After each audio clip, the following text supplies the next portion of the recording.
Selamat malam umat Tuhan, berjumpa lagi dengan saya, Pendeta Amperiana Guru, dalam Renungan Ibadah Rumah Tangga 8 April 2020. Bacaan kita terambil dari Lukas 9 ayat 22-27. Kita akan fokus pada ayat 23 yang berbunyi demikian. Katanya kepada mereka semua, setiap orang yang mau mengikut aku, ia harus menyangkal dirinya, memikul salibnya dan mengikut aku. Umat Tuhan, mengikut Yesus itu kelihatannya mudah. Semudah orang berkata-kata. Akan tetapi tahukah saudara bahwa mengikut Yesus itu perlu sebuah persiapan yang matang? Dan Yesus berkata, ada 3 hal yang harus dilakukan oleh orang ketika dia mau mengikut Yesus, sesuai dengan renungan kita malam hari ini. Apa saja itu?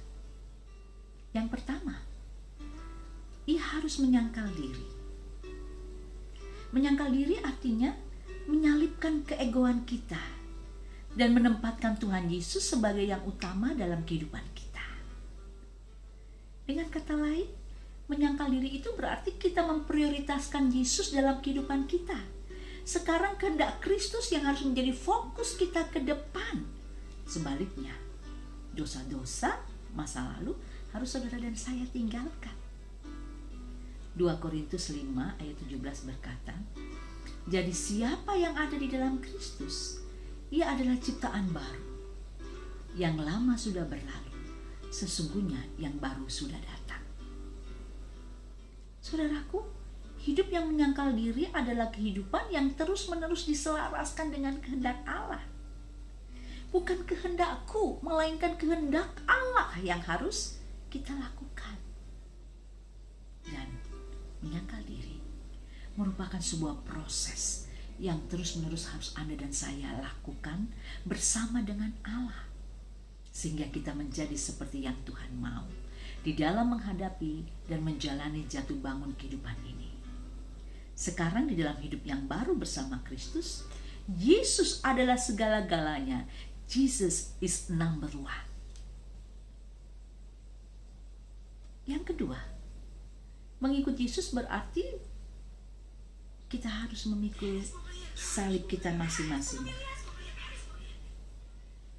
Artinya, ketika kita memutuskan mau mengikut Yesus, maka orang percaya siap menerima konsekuensi, apakah itu penderitaan, penganiayaan, atau bahkan kehilangan nyawa oleh karena iman percaya kepada Kristus.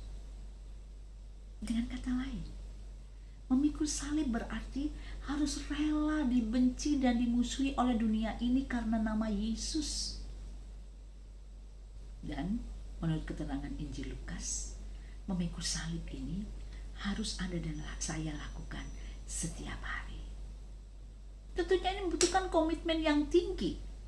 Akan tetapi, firman Tuhan dalam Markus 8 ayat 35 menyatakan, siapa yang mau menyelamatkan nyawanya, ia akan kehilangan nyawanya.